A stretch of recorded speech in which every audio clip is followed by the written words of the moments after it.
Our next guest is going to weigh in on the cybersecurity challenges facing the incoming Trump administration, including the massive ongoing Chinese hacking campaign called Salt Typhoon that recently targeted U.S. telecoms like Verizon. I want to welcome Sentinel-1 Chief Intelligence Officer Chris Krebs. He's served as the inaugural director of the Department of Homeland Security, Cybersecurity and Infrastructure Security Agency, or CISA, and ran U.S. cyber policy for Microsoft. I want to thank you for joining us. Thanks for having me. Okay, so what is the challenge and what is the cost, since all we do is talk about DOGE every morning, to actually deal with these things? Yeah, look, the last couple years, we've seen an increase of Chinese cyber activity. There was a campaign announced about a year and a half ago called Volt Typhoon that was going after civilian infrastructure and was going after military infrastructure. Now you've got this Salt Typhoon one that's going after the telecoms. So China, just like we've heard from the current administration, is the pacing threat. That's the biggest issue right now. At the same time, you've got ransomware. Ransomware continues to hit every aspect of the economy. You just had Krispy Kreme knocked offline and disrupted operations. So what I expect to see is an increase of offensive cyber activity. It's something that the first Trump administration picked up with something they called persistent engagement, which just means get out there and get in the bad guys' networks. Can I ask you a different question? We're having this big debate about tariffs around the world. Can tariffs be a way of dealing with this? Meaning, if Trump calls up Xi and says, you got to knock this off, you keep this up, and I'm coming after you. It's possible. I think probably a better way to do it, or at least an option to consider, is as we continue to see intellectual property theft. So the last 15 years, you know, as Keith Alexander said, is the greatest transfer of wealth in human history. What I think we need to do is go after the firms coming out of China that have operationalized stolen U.S. intellectual property, put them on the entities list. Okay. Make them unavailable globally. They may still be able to sell inside China, but in the meantime, they're not going to be selling into the global south. They're not going to be selling into Europe. And that's one of the ways I think we can kind of rebalance. And you think it's clear who those firms are?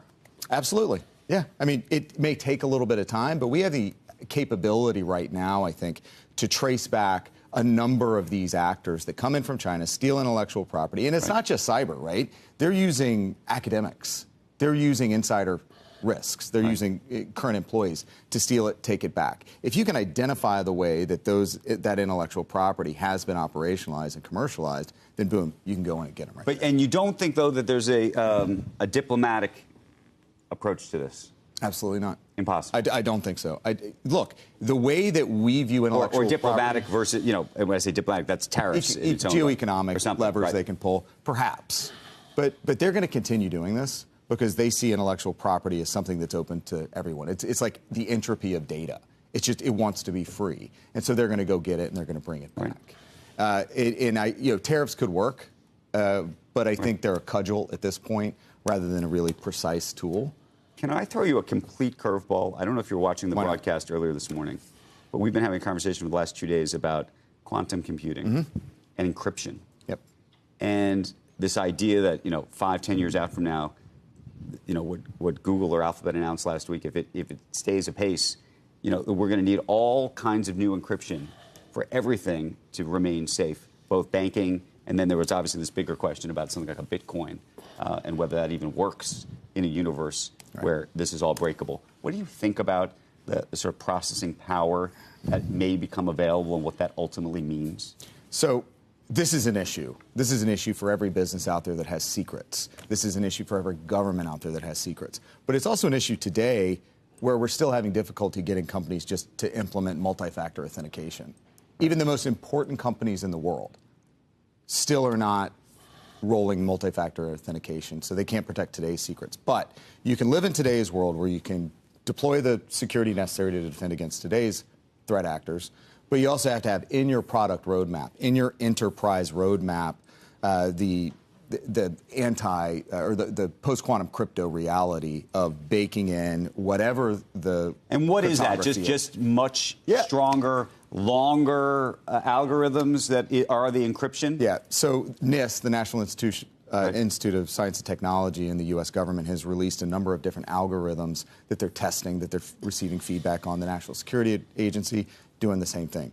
So the algorithms are out there for organizations to start baking into their roadmaps. It's just going to take that much more OpEx to get it done, to protect the networks. I do think we have some time. I do think that the use cases that are going to come in and hit agencies or organizations are still 5+ Does it represent a risk out. to crypto, do you think? Probably, sure. I mean, if particularly if we're rolling today's crypto, but if there is a level of cryptocurrency cryptography, double crypto, that has the right quantum safe cryptography baked in, AES 256. There's stuff out there now that I think stands a good. What does that even mean? Right. You just said. AES 256. Say it in English. Are you stupid? What's wrong with you? I got to go back to school. God. There's a level of cryptography available that should be fairly resistant.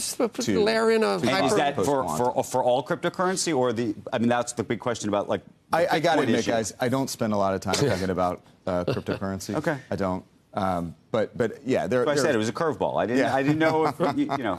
I got a guy. You got a guy. The guy. Okay. He knows who the guy is. He knows a guy. We'll make it happen. Chris, thank you. Just layer in a high-performance Pascal with right? C++. Okay, now I'm lost. That's a different kind of. Yeah. Can you code at all? Like HTML. Basics. I've Very seen basic. that before. Basic.